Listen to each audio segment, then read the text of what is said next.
And was any of this being taught to you in the law school? And none of this was taught to me in law school.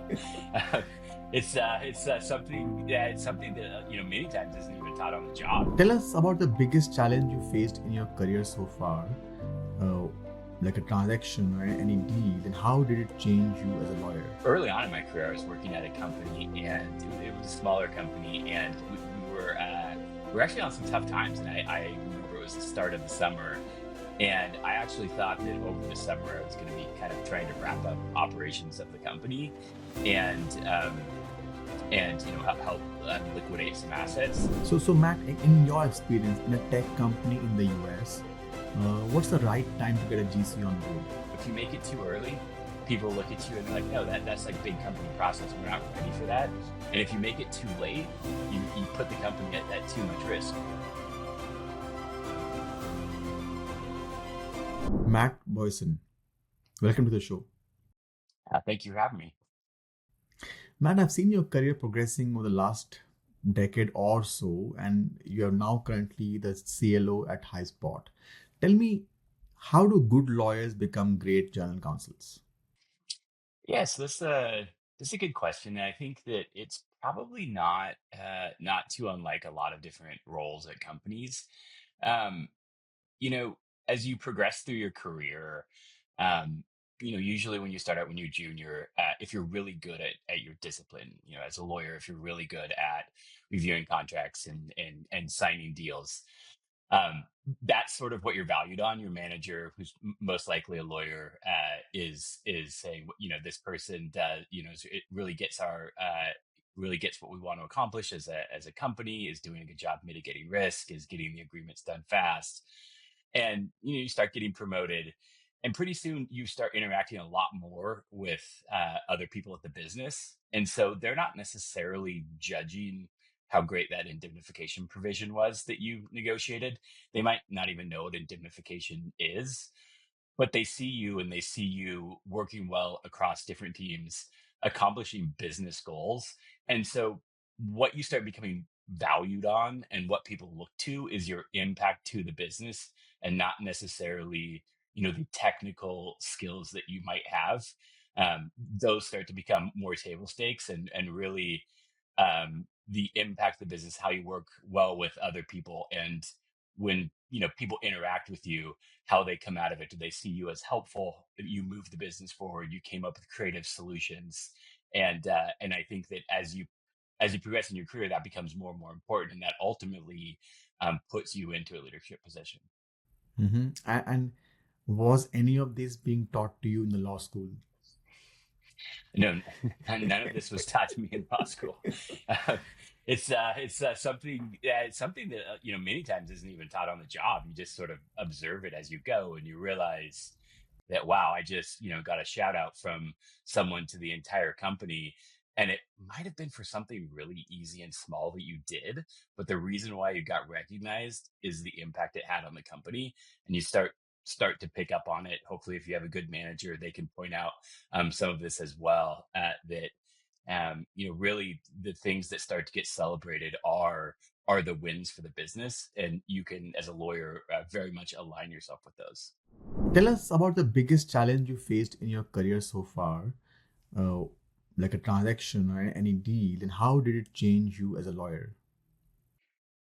Yeah, so early on in my career, I was working at a company, and it was a smaller company, and we were actually on some tough times. And I remember it was the start of the summer, and I actually thought that over the summer I was going to be kind of trying to wrap up operations of the company, and help liquidate some assets. And so it was a very much a time where I had to focus on, hey, this is a long-term project. What goals are we trying to achieve?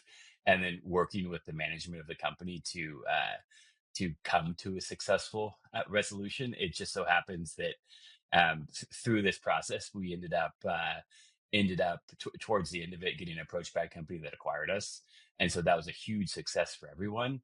It was, I still remember uh, talking with one of our engineers, and telling him kind of the good news that what we thought was a relatively bleak path for the company was going to turn out positive, and it was through collaboration with the entire company trying to solve some problems we had. And I just remember telling him, and he was kind of an introverted guy, and he kind of does this fist bump, thing, and he was like, yes, and I was like, wow, that's kind of cool, like you worked pretty hard, and but with the end goal in sight, and knew that we could get there. So it was that was one which changed me, because it saw that you're not just reviewing contracts. There's a big impact you can have on the company and the direction of the company, especially when things get into things get into territories that aren't just purely business related. Mm-hmm. So that forces me to ask you a question. How should a lawyer choose his career path? Should they join the law firm, become a partner? Should they join a startup and make an impact and get the startup acquired or raise a lot of money from investors? Or should they get into a large corporation and try to go up in large corporation? How should somebody choose their career? It's I guess it depends a little bit on what what the person wants, because all of those are, there have been people successful in all of those career paths. Certainly for in the legal profession, if you want to be a general counsel in a big company, the career path is go work at a big firm for a few years, go in house, and work your way up through to a leadership role, or work your way up to associate general counsel role, and then transition into a general counsel role. um, I'd say I think more recently you see a lot more people taking, I, I don't want to say untraditional, because I think they're becoming more and more of a viable path, where people maybe go in and they work in house to start. It requires a lot more support, or a lot more support by people working with you to make sure that you're learning what you need to learn. um, but both are viable, and really, I think that a hallmark of all of this is believing in yourself and not giving up on what you want, and when you want it, and I think that more importantly, instead of kind of trying to define the exact career path, it's more just making sure that you have the right mentality of what's going to be required to get success, because along that path, um, your career growth often happens sort of in punctuated equilibrium, where there's no change for years, and then all of a sudden there's an opportunity, and you're very valuable, and you see a big progression in your career. And so part of it is maintaining relationships, building trust with the people around you, so when those opportunities come up, you can capitalize on them, and you can be a leader, and show your value. So Mm-hmm. Yeah, that's pretty powerful, Matt. Matt, in your journey and story, what has been in the past? What has been in the past the most important chapter of your life, apart from the acquisition of the previous company which you spoke about? yeah. So I mean, my chapter at Highspot um, has been for my career one of the most profound opportunities I've had. You know, it it's a chapter where I had the opportunity to build out what we call the Office of Trust at Highspot. And one of the things that I'll be forever grateful for is Robert Wabi, our CEO, and our board, um, gave me the opportunity and the support needed to build out the a trust function that scales. One of the things that, as an in-house counsel, as a lawyer, as a general counsel, one of the things you constantly hear from people is like, "Oh, well, at my old company, we didn't do it that way," or we did it some other way. And sometimes that's challenging, because you may see a better opportunity to do it a different way. And one of the things that I very much appreciated is being able to look back at my career and say, yeah, I worked at a company where we implemented something like that, where we had a certain stance on something, and it didn't really work very well. And so being able to be creative, be entrepreneurial in how you might approach an issue, even if it isn't the exact way that it's been approached historically, and do it better. And when you start at a company, when I started Highspot, we were under 10 million in revenue, and now we've grown to hundreds of millions of dollars in ARR across multiple continents. We've raised $650 million in capital, and so you have the opportunity to sort of build things as they progress. And something that has come that I've learned, and really kind of probably recently, about that experience of what is so valuable, is along the progression of a company as you scale, the answer to the same question is different. At $5 million of revenue, the answer to should you have a lawyer is different than at 300 or 400 or $500 million in revenue. And trying to figure out when you make that transition is really challenging. And it's, if you make it too early, people look at you and they're like, no, that's like big company process, we're not ready for that. And if you make it too late, you've put the company at too much risk, and people are going to look at you and say, or you risk people saying, how did you not address this? And so that's one of the most valuable things to me coming out of this experience, is not just the opportunity to build and build it in the right way, but also work with the business and understand when this process really should be implemented, and then go across, get buy-in to implement it. And sometimes you try, and it doesn't work out the first time because maybe you were a little bit too early, but that experience is valuable as well. That's very, very valuable suggestions as well. So Matt, in your experience in a tech company in the US, what's the right time to get a GC on board? I It really depends on what industry you're in, and what you're doing. I So think let's say that a tech yeah, company like Highspot. like I yeah, What like Highspot? Like, what's the right time to get a GC on board? probably when you start having demands from the on the legal side that are more than anyone else could handle, and usually those demands come from sales. Um and so in the early days of a company, you can usually get a form contract drafted. And if you're small, a lot of companies will just sign it because they know that it may be a relatively small deal, or it might be something that you're just testing out. But stuff becomes a lot more complex when you start selling into bigger companies, and you need support to get there. When I joined Highspot, we were about 100 people, but we had over 100 customers, so it's hard to find an exact metric.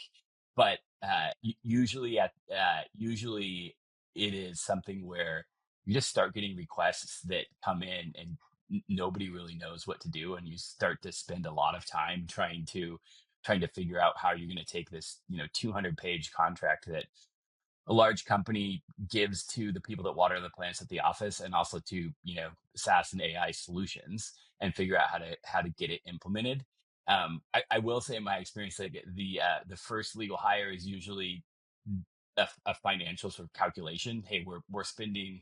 It would cost us this much money to use outside counsel, or use like a contract general counsel to get this done, so we can hire somebody, and we'll save money. Um, but usually there's a lot more things that need to be done at that point. And so it's not just a financial calculation. You come in and you realize that things related to some of the corporate related issues probably weren't done. There's probably some employment issues going on. You may have things to clean up. It's just that the sales process in a company like Highspot, where you're selling B2B, and it can be a negotiation. That's where it's most prominent in the early days of a company, and so that's where typically it comes from.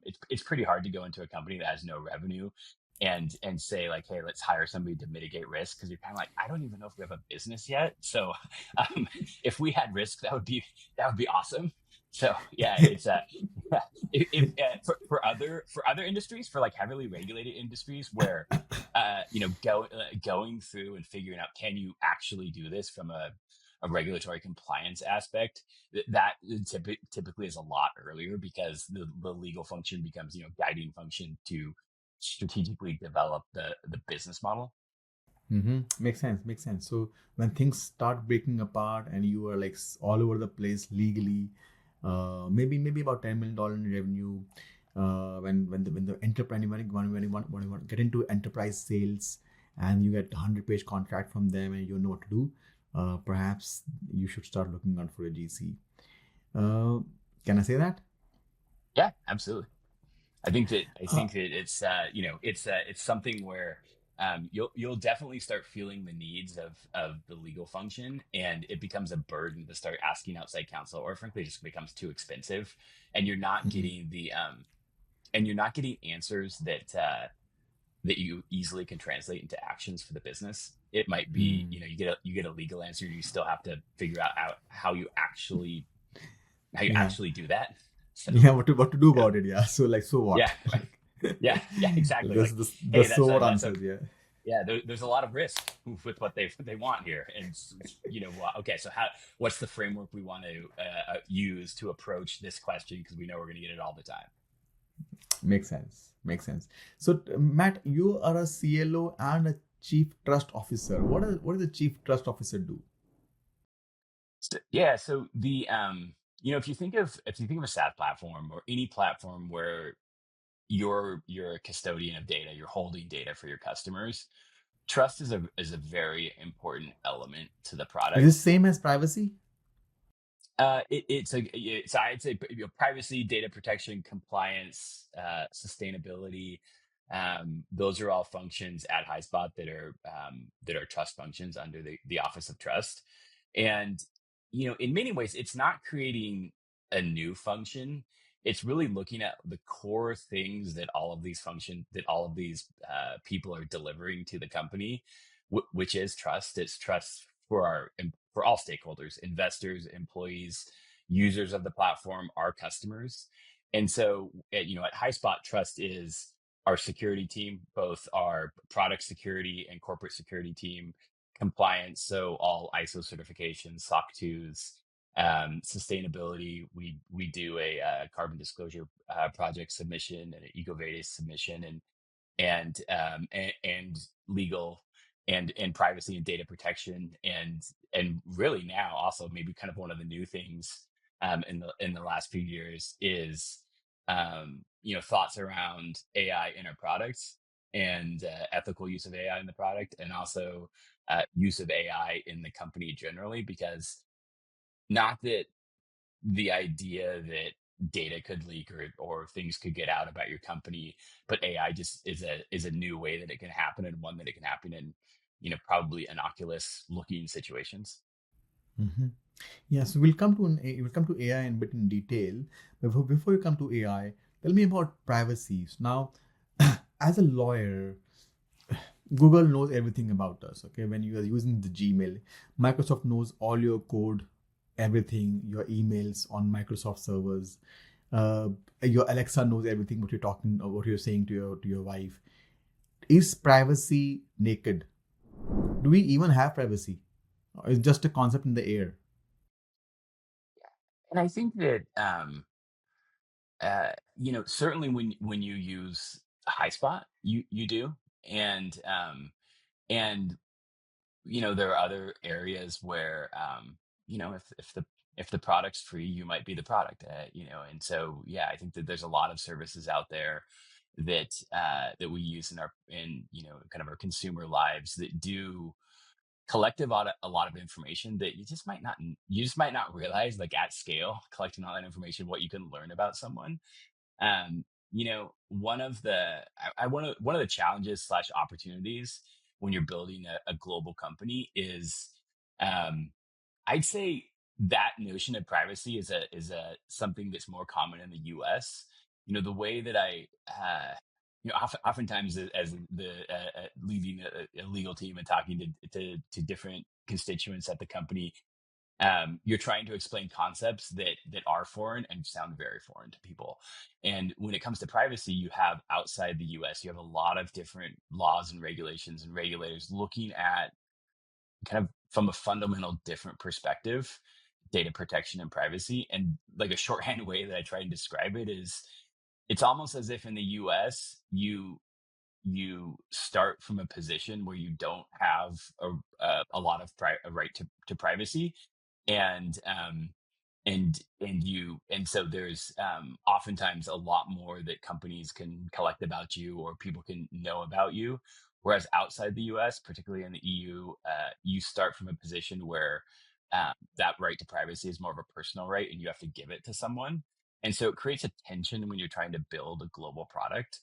And so I would say from an impact perspective, understanding how your customers are thinking about data protection and privacy globally, because you want the big deals where people have users everywhere and the customer is going to ask for you know, a rep that says you comply with every law in the world. You really have to think of it from like a program standpoint, not necessarily, you align to what the rules and regulations are, but you have to create a program that addresses all of the various challenges you might have across the world. And one of the impacts that, hopefully you can have as a general counsel and as a lawyer at a company is that oftentimes the legal function, or when it goes to legal, is seen as like a self-contained process.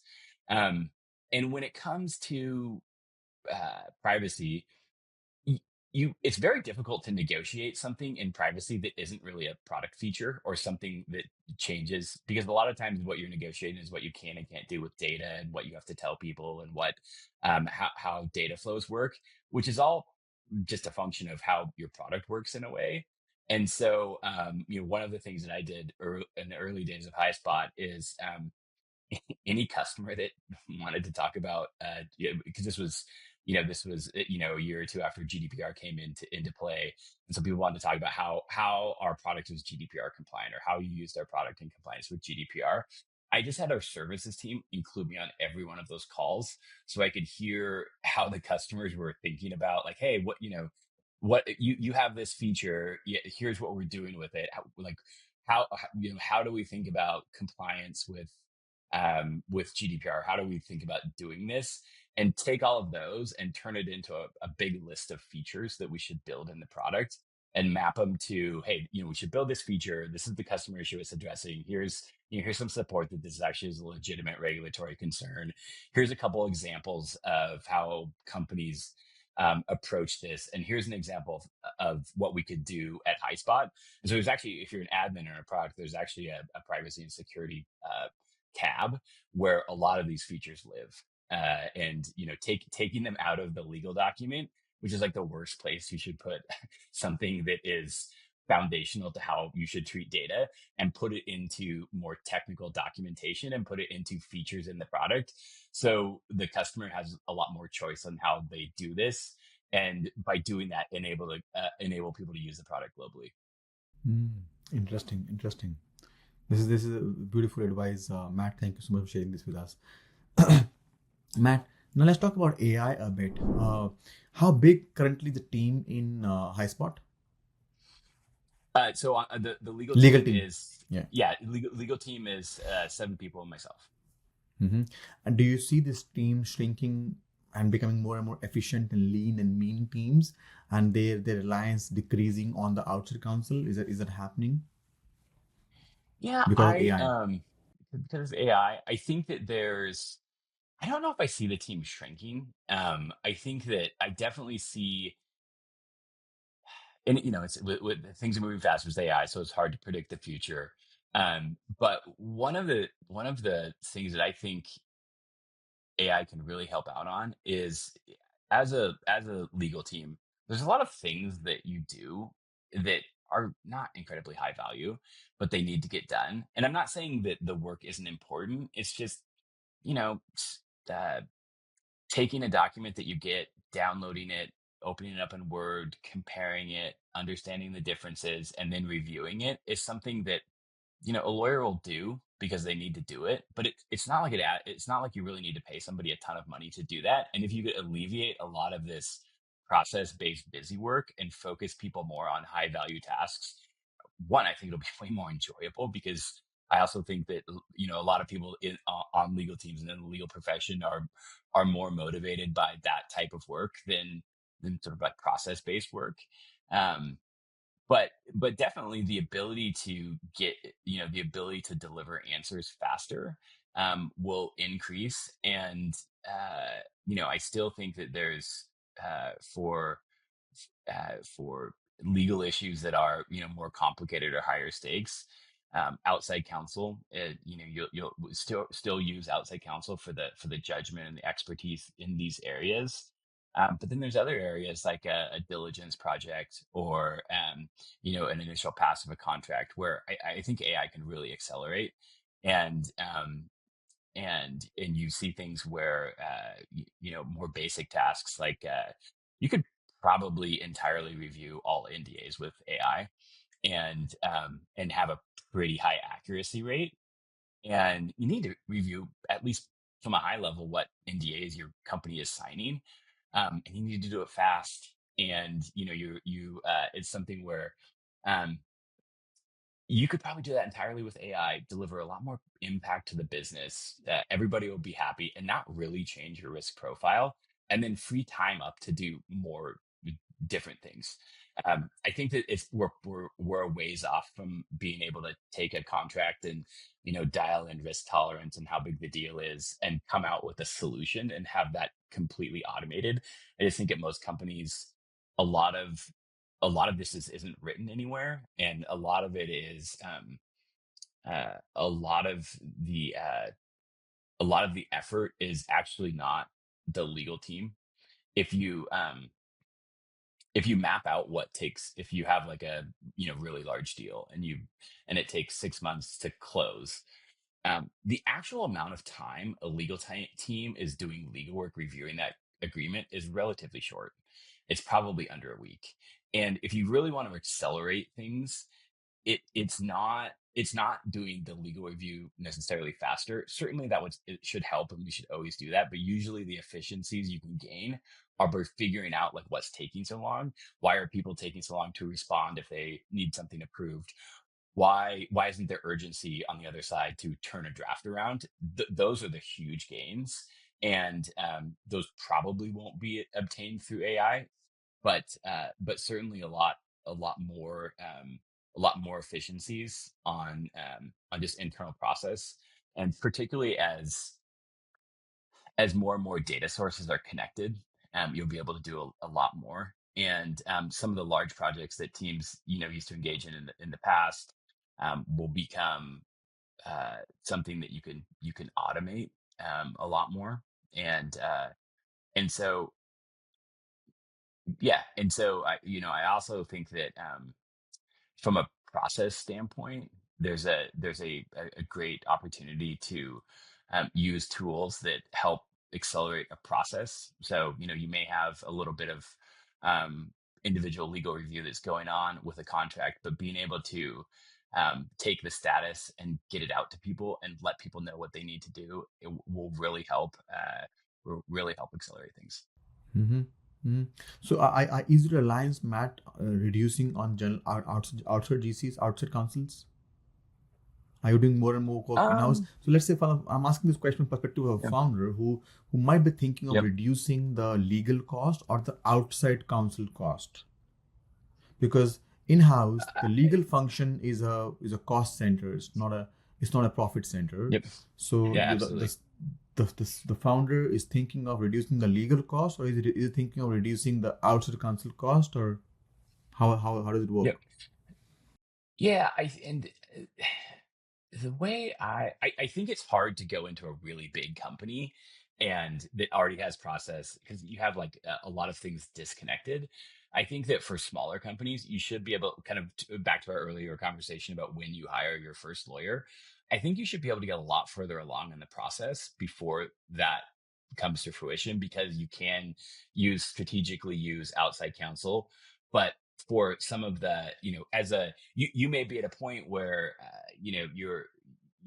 you start to use AI to help you understand some of these questions. And so you should just naturally, be able to get a lot farther along before you need to hire your first lawyer. So I think it kind of shifts a lot of that. It's, kind of back to my point of, the answer to the same question is different depending on the scale of the company. I think that it's a little bit like that, where, at some point you'll still probably need to hire a counsel, but it's going to be a little bit longer, further along in your life cycle. And if you set things up so, you can input a lot of information into AI to get the answers you want, you'll be, even further along, because you'll be able to derive a lot more insights out of what you're trying to, out of AI for what you're trying to review, and you're not just giving it a form contract with no context. Mm-hmm. Interesting. And tell us about the tools that you're currently using, the legal team, the AI tools. Are you also making workflows yourself? Is your tech team in Highspot helping you some kind of AI workflows? How are you making the legal department more efficient with tools and support using AI workflows, agentic Yeah. workflows, if you're So, building? if you think, one, just, kind of back to that outside counsel question, we use a product called GCAI to help with legal research. And, one of the things that we've done is created, I call it decision making framework, and try to categorize different questions and how we should think about approaching them. And, you get a lot of questions where, especially when you have an international business, and it'll be a random question in a random country that, to get an answer from outside counsel is going to take a few days, maybe longer. But it's not a incredibly risky question, and you kind of just need to figure out a way to move the business forward. That's a way where you can use AI, you can use AI research tools, and, you know use it as a thought partner to think through what the issues might be, where you can double check things for yourself.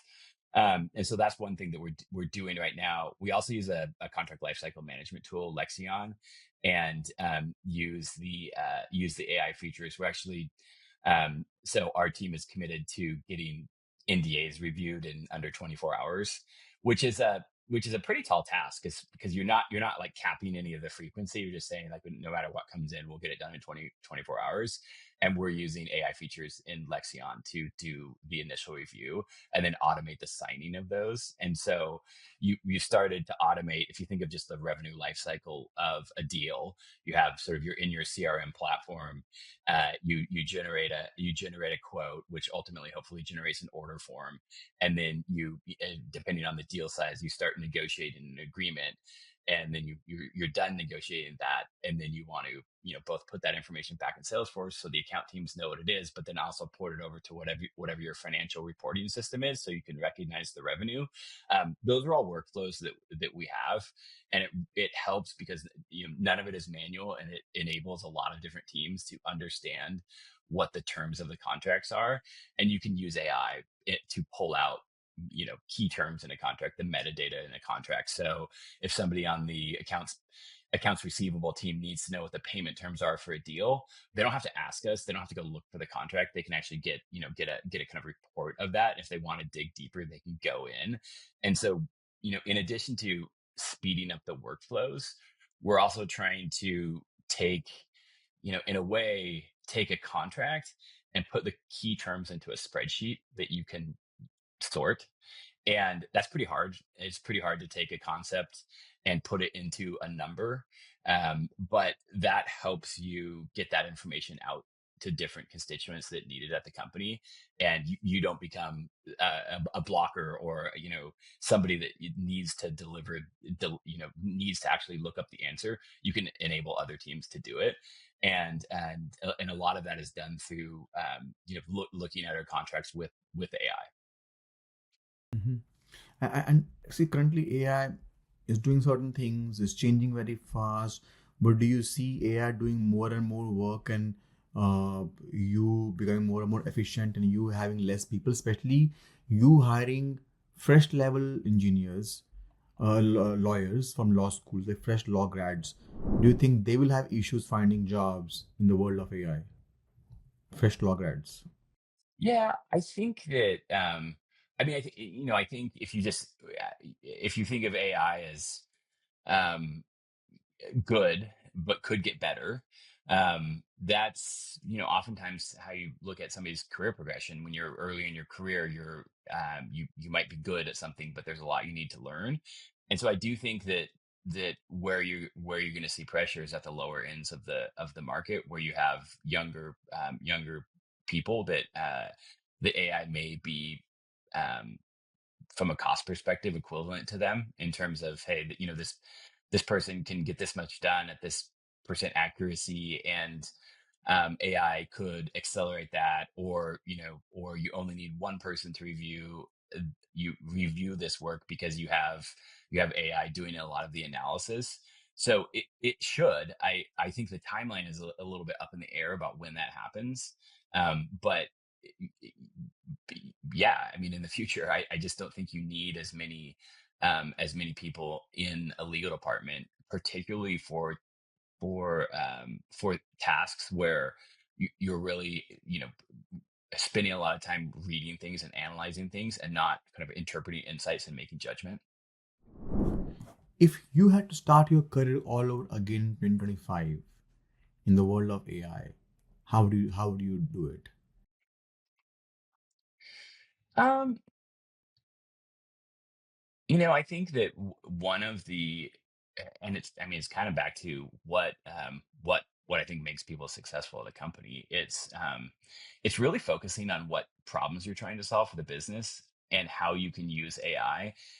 And I think, myself, I practiced law for quite a while, for 15 years before AI was really relevant. Maybe it's even 20 years before it was really relevant. And so I'm coming at it from a perspective of, I know what I do and I'm trying to supplement it in AI. And I think that younger generations have a real opportunity to think about, like, what end goal you're trying to solve for companies, and figure out how you can use AI to do that.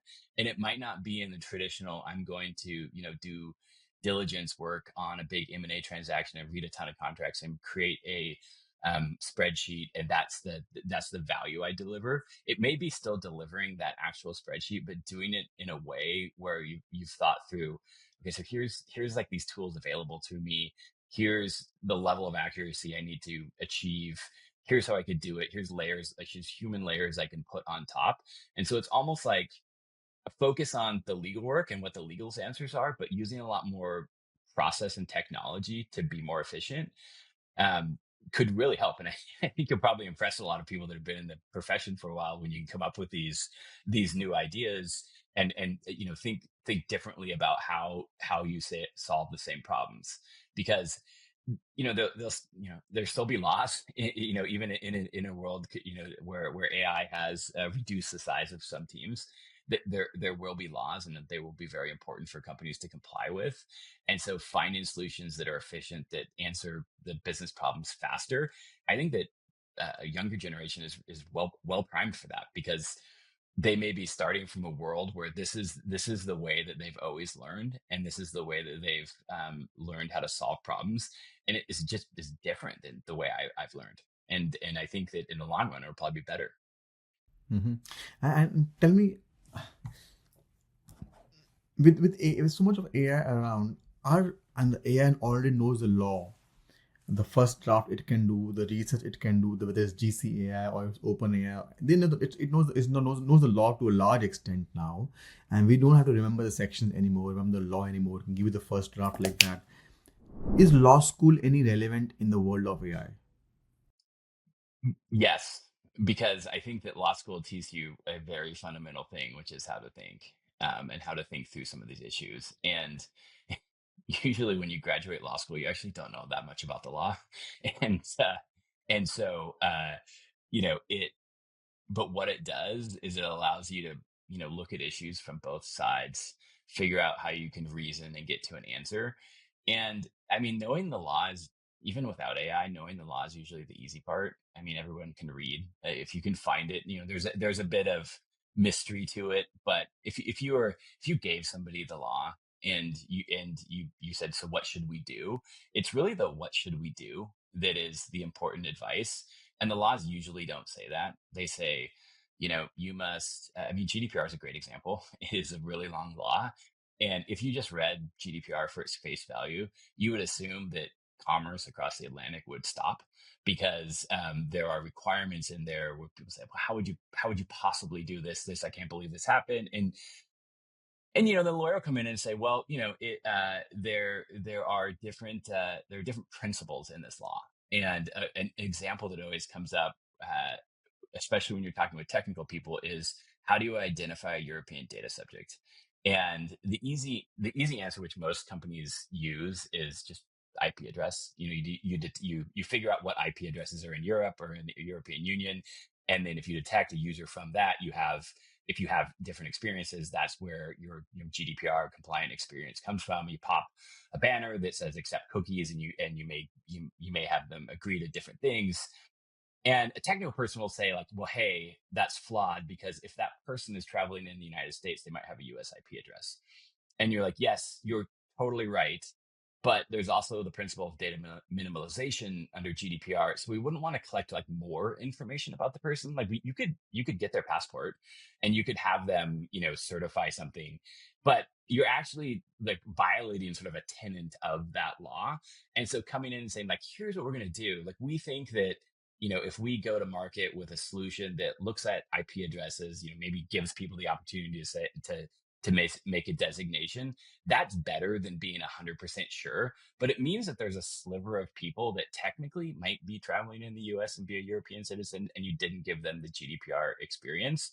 And to come up with that sort of solution, you have to know a little bit about how your business works, and you have to know about the fact that you're unlikely to if a regulator comes, that's a pretty reasonable way to go about solving that problem.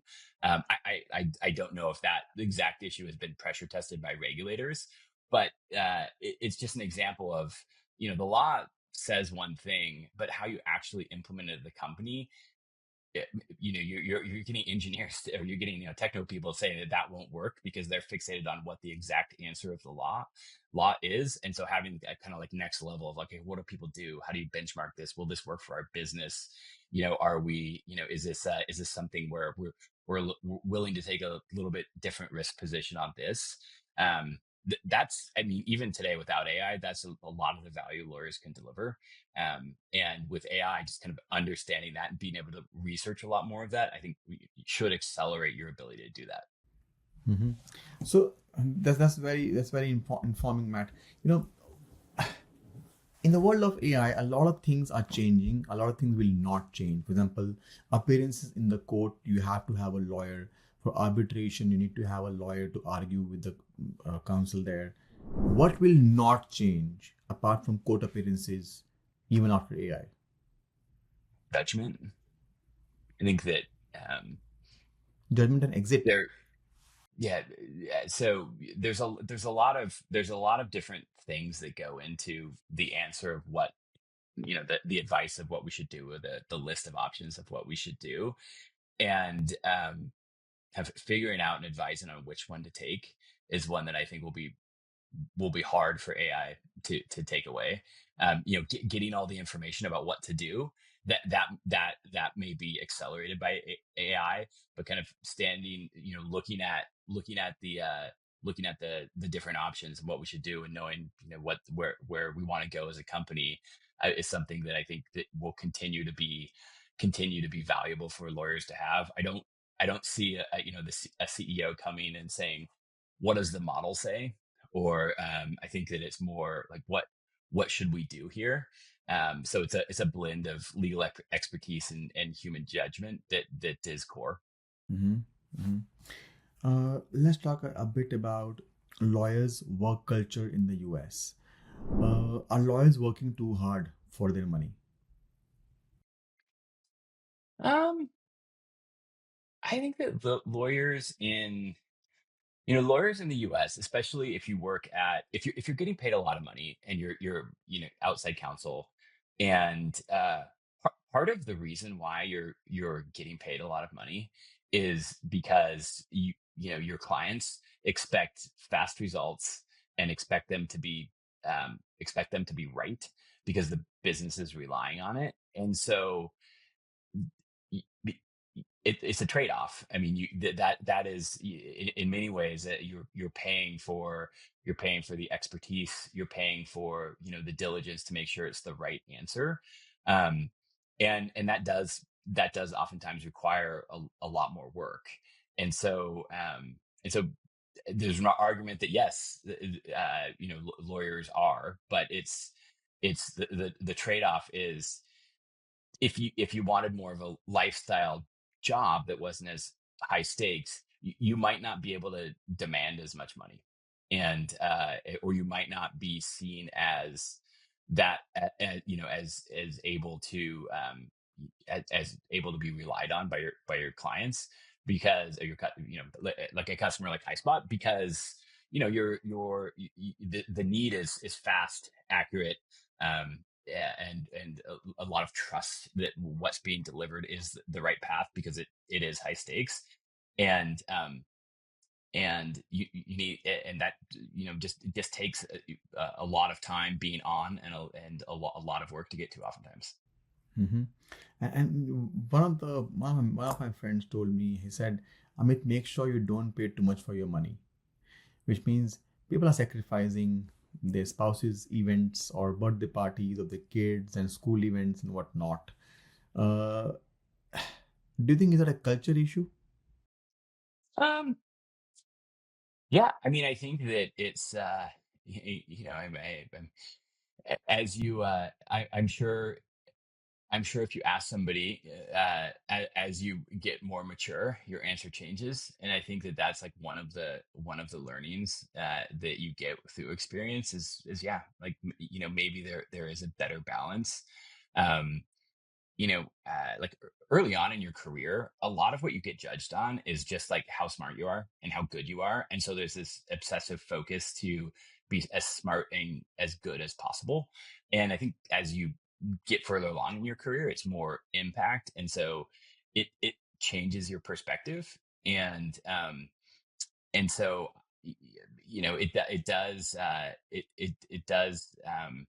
it does come into question if that's the right trade-off, and if you want, and especially if you're working somewhere where your value is essentially a function of time.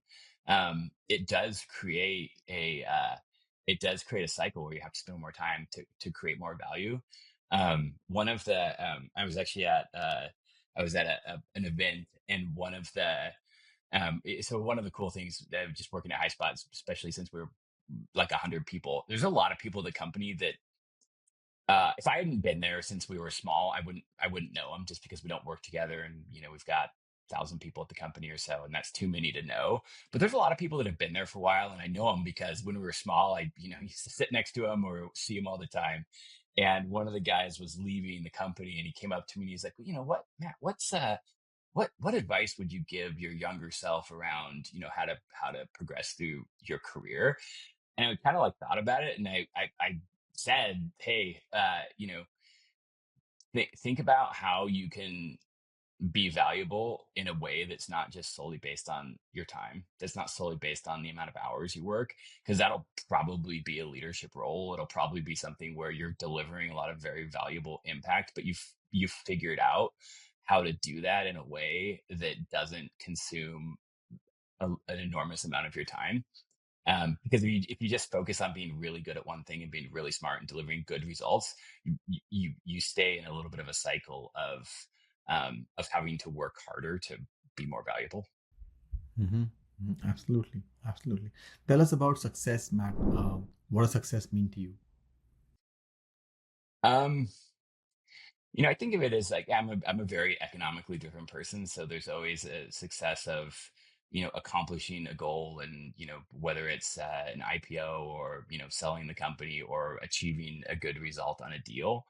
Um, but I look at it now as achieving those, but along the way, um, building relationships and trust among people that will continue on.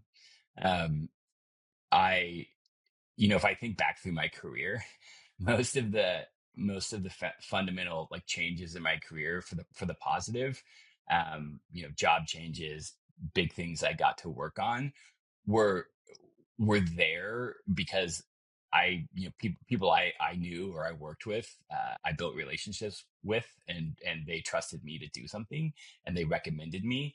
And so, it's very much kind of this duality of, get it done, and let's succeed and make everybody wildly successful, but also along the way do it in a way where you enjoyed it, you built relationships, that person. um I always think it's cool when somebody that I worked with calls me up and is like, "Hey, I have a legal question for you that I need help like figuring out someone who can help me answer," and trying to help them. And that's like another metric of success I use is like how many former people that I worked with, and a lot of them I didn't work with like a lot. It was like they had like very few interactions with me. And they call you up and they're asking for your help, and I'm always willing to help find a way to help people, because I'm like, I think it's so cool. I was like, wow, I really am flattered, and I feel like I achieved what I wanted to if you've built those relationships where people feel like they can call you up years after you've talked with them and they need help solving a problem.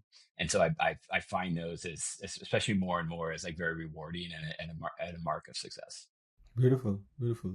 You mentioned about building trust and relationships and building strong relationships. While you are trying to build trust and relationships, and when you have conflicts with the same people with whom you're trying to build trust and build strong relationships, how do you handle conflicts?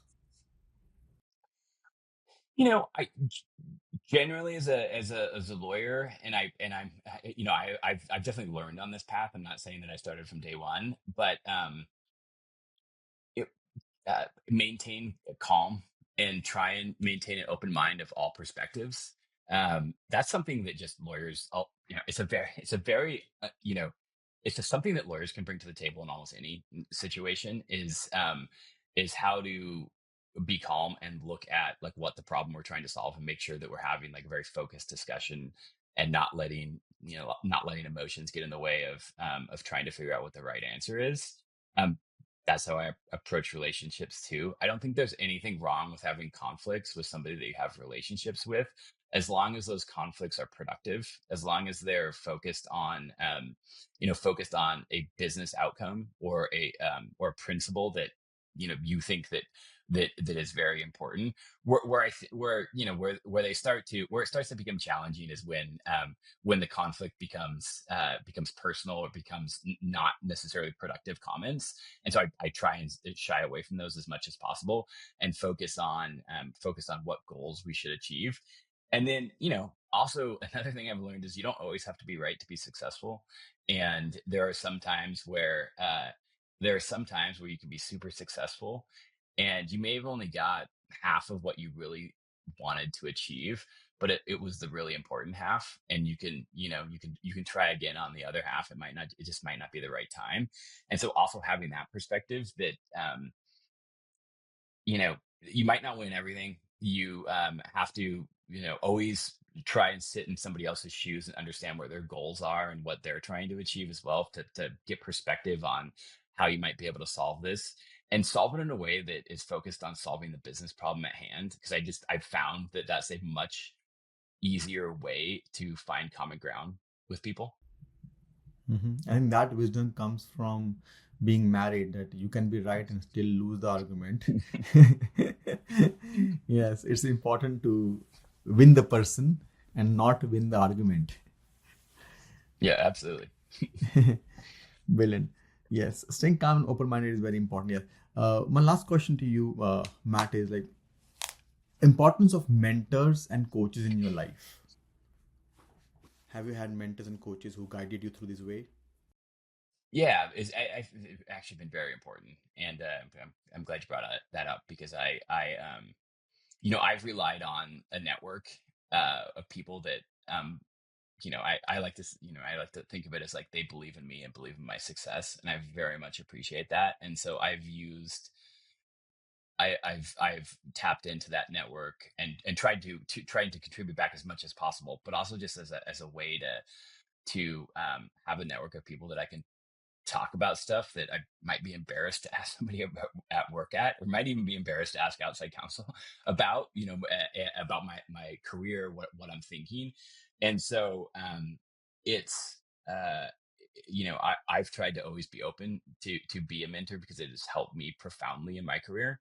And it just kind of goes back to like, to have those, you have to build trust with people, because the mentors are probably, people that you've worked with, or connections with those people that you've worked with. And you also have to be a little bit, you have to go ask them out, and you sometimes have to be proactive and go ask them to meet. And I've noticed sometimes people are reluctant to do that. But it definitely opens, it definitely is a place where you can tap into experience, you can tap into guidance, you can get a different perspective on things. And when you're trying to solve challenging issues with your career, what you want to do. Um, One of the primary ways I like to do is kind of like think of to try and consume all the different possibilities, and as many perspectives as I can on something, and use that to formulate my own opinion. And mentors can be a great source of kind of like unfiltered senior advice focused on your success, or your success in achieving the outcome you want, that you can use, that is hard to find if you don't set it up. Hmm. Hmm. And do you believe in like paying mentors, having a payment arrangement with them, finding them on LinkedIn? For example, you are a co-chair of Tech GC community as well. You might just find mentors there. You might be mentoring people in the community. How do you find your mentor? And this advice is for people graduating this year, Yep. next year from law schools. If you're in law school, I think it's figure out what connections you already have in the legal community, and figure out if they're able to introduce you to people that might be willing to talk with you. It doesn't have to be a formal like, will you be a mentor? I found a lot of them just developed from me like trusting someone and asking them questions, and it kind of developing over time. Others, I've had people that I work with, or people from our board, be like, reach out to someone and say like, hey, would you be willing to talk to Matt? And so kind of leveraging your network to find these people. I have never paid somebody like money to be a mentor, but I definitely pay for their lunch and coffee, and always try and figure out a way. If I have a way to help them, I can do it. I mean, it's not a one-way street. It's sometimes hard to have a mentor and figure out a way that you can help them as well. But there will be ways, and just I always try and keep that in the back of my mind and look out for those. Mm-hmm. Matt, thank you so much for sharing all the wisdom with us. I mean, this was really, really brilliant of you to share everything so authentically: how to build global companies, how to mitigate risk, how to handle conflict, how to use AI, how to build this team, about mentorship. This has been a really, really enlightening conversation. Thank you so much for your time today. Yeah, absolutely. Thanks, Amit. Appreciate it.